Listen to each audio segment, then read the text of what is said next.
The difference between wealth and money is that money is just some arbitrary amount of dollars that allows you to buy things, and it gives you a lot of choices. But wealth is about never having to say you can't afford.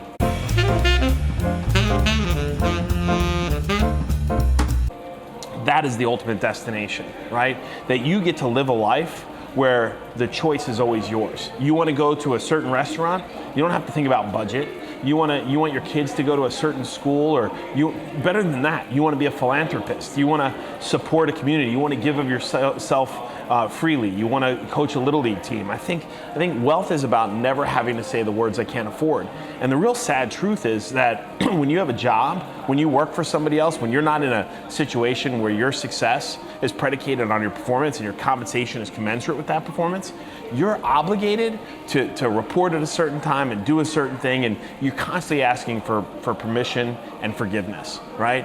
And real wealth is never having to do those things. It's about controlling your own destiny. It's about identifying the things that you're good at and crushing them on a daily basis, and to the point where your success is just perpetuates, right? Success begets more success, begets more success.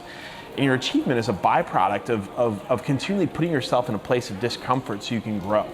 And this idea of being, a 3 on a scale of 1 to 10, it's just this realization that you always want to push a little bit further. Like, discomfort is growth.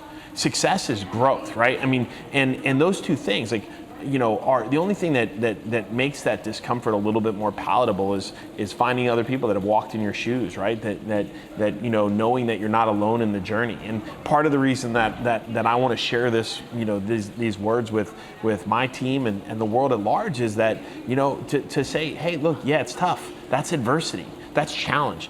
And right on the other side of that, when you break through that, you get a little bit more wealth, a little bit more choices, and a little bit more, and someday you'll be able to live your life to a point where you never have to say the words I can't afford. I can't afford to be a good father. I can't afford to be a good son. I can't afford to be a good neighbor. I can't be a good citizen, right?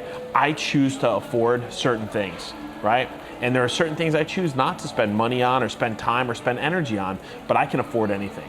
I have the luxury that I'm able to go out there because I've dealt with adversity through the course of my business career and in my life, that my confidence and my ability to always be able to make more and to do more and to push myself to become better, the best me that I possibly can be, that's the essence of achievement. And ultimately it's going to be the essence of how wealthy you become in the course of your life. And so you can spend your life kicking back and kind of half-assing it and being comfortable and complacent. But guess what? That's going to lead you to a place where you always have to ask someone for permission or forgiveness. Either that, or you can be a derelict, right? I mean, you can be a complete recluse, and homeless guys on the streets that make the choice. I'm not talking about the mentally ill, but people that make the choice to sleep on the beach under a lifeboat.